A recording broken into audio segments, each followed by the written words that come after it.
first refused the paternity test to prove that her daughter is mine because it was insulting. But she was hysterical when the court ordered a DNA test. Buckle up. 15 years ago, I was 25 and was finishing my contract, and my then girlfriend of 3 years, Natalie, was acting increasingly strange. I came back from a 2-month assignment and was prepared to break up with Natalie. She came by and gave me the good news she was pregnant. I asked how far along she was. She said 5 weeks, so I broke it off with her and told her she needed to do better at math. She refused the breakup and insisted the baby was mine, so I told her the following. 1. Paternity test, and 2. If the child was mine, we can talk about financial support and custody arrangements with lawyers. She refused both and told everyone we both knew that I was a deadbeat for knocking her up and leaving her. I told everyone I was on a 2-month assignment when she conceived, but a few insisted for the sake of decency. I housed her and gave her limited support. I consulted a lawyer about this mess, and the lawyer made it very, very clear that any overt support I give could be seen as me taking responsibility. So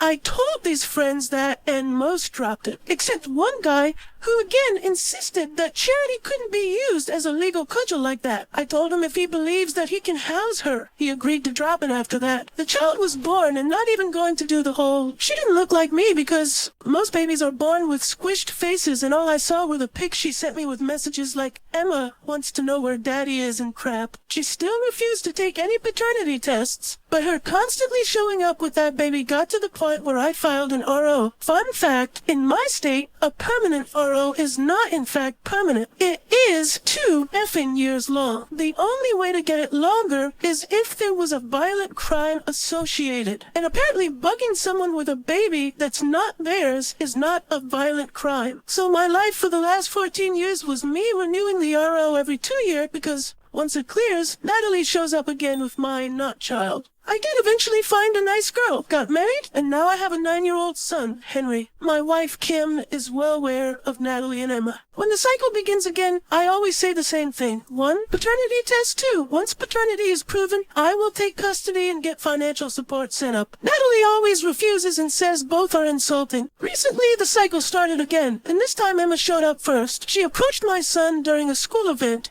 visit to the zoo, and said, "Hi, I'm your big sister, Emma." Henry knows about stranger danger and ran away to a teacher. I had to have a very, very painful talk to the teachers and parents that were at the event about my relationship with Emma and Natalie and how Emma was never my daughter. I even called her my daughter once or twice in the conversation. After the group disbanded, one of the mothers confronted me and said that while Natalie was in the wrong telling this poor child I was her father, calling her my daughter was mocking this situation. I kind of get where she's coming from, just I can't help this child, and the honest truth is playing light of the 2-year cycles is the closest I can get to finding peace in the situation. Edit. To answer the repeated question, in my state, the mother has to start the petition for the father to be established and the test to start. There is no instance where a father can start the petition. There was a chance to do this when Emma was born, but the window was exactly 1 month, and I was much too focused on the RO, not thinking the paternity angle would bite me in the butt. One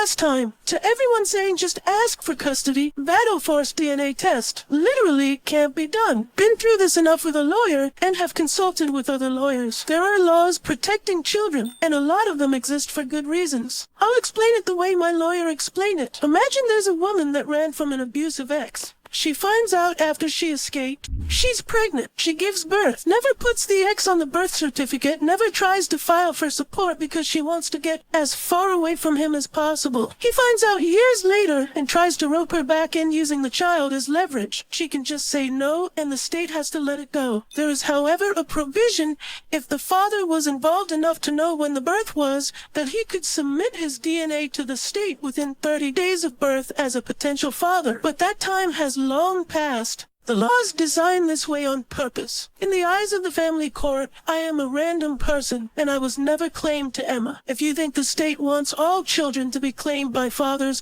and will gladly submit any DNA test whenever any potential father shows up, find a random single mom, call the family court and say you want to claim her child. I am tired of everyone acting like all I needed to do was fill out one sheet of paper and this nightmare would end. Please please just call a lawyer for a free consultation or post on legal advice and ask them. It doesn't work that way. Update. Got off the phone with my attorney. We have a preliminary hearing on the new RO this week. We will most likely be issued a temporary RO. And then after that, another hearing for the permanent RO. CPS is investigating Natalie and Emma's living situation. The teacher's report held a lot of weight, and my lawyer thinks that this might actually be a way to end the madness now. In family court for minors, there exists something that's like a temporary court-appointed guardian. I think the term is guardian ad litem, who is only a guardian for legal purposes and procedures and decisions of such, including for medical. If the family court appoints such for Emma,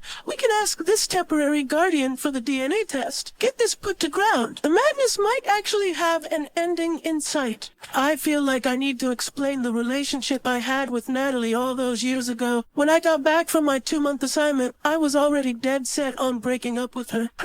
Oh wait, I'm pregnant, was never gonna make me marry her. In fact, I doubted she was pregnant for several weeks. The last year of our relationship, several red flags appeared in her behavior, ranging from demanding I check in with her while at work, only hang out with friends with her present, extreme bouts of jealousy if I ever seemed too friendly with women, including waitresses. I was in a line of work that demanded me being away for long stints, which she hated, but also kept me out of her reach for long periods of time. I think it was halfway through that last year I realized that when I was away, I did not miss her. In fact, I was relieved to plop into a cot and fall asleep after long hours of work without thinking about her. When the pregnancy turned out to be real, I made it clear that with a paternity test, I would pay support, split custody, and be a co-parent, and nothing more. She wanted me to be her husband, no question asked, no test, just pure blind faith and devotion to her and the child. The test, she insisted, was insulting. There was never going to be a relationship, and there was no relationship to salvage with Natalie. On the advice of the first attorney I hired, the deal was no test, no contact. Court update. The preliminary hearing on the new RO went well. Natalie and Emma were there, and we discovered that Emma is currently living with her great-grandmother and has a guardian ad litem, court-appointed guardian on legal matters. My lawyer thinks this means whatever was found in Natalie's home situation warranted removing Emma and potentially severe enough that the great-grandmother only has physical custody and the need to appoint a guardian ad litem. During the hearing, we went through the whole song and dance, the past ROs, the whole deal. My lawyer turned to Emma's representative and said we were willing to submit to a DNA test and put this to bed. Natalie looked like she was having a conniption at that, and her own lawyer urged her to shush. Emma's representative accepted, and we were cheek-swabbed in the courthouse. A temporary order is now in place while a second hearing is scheduled in the upcoming weeks for the permanent 2-year order. The order covers immediate family on both sides,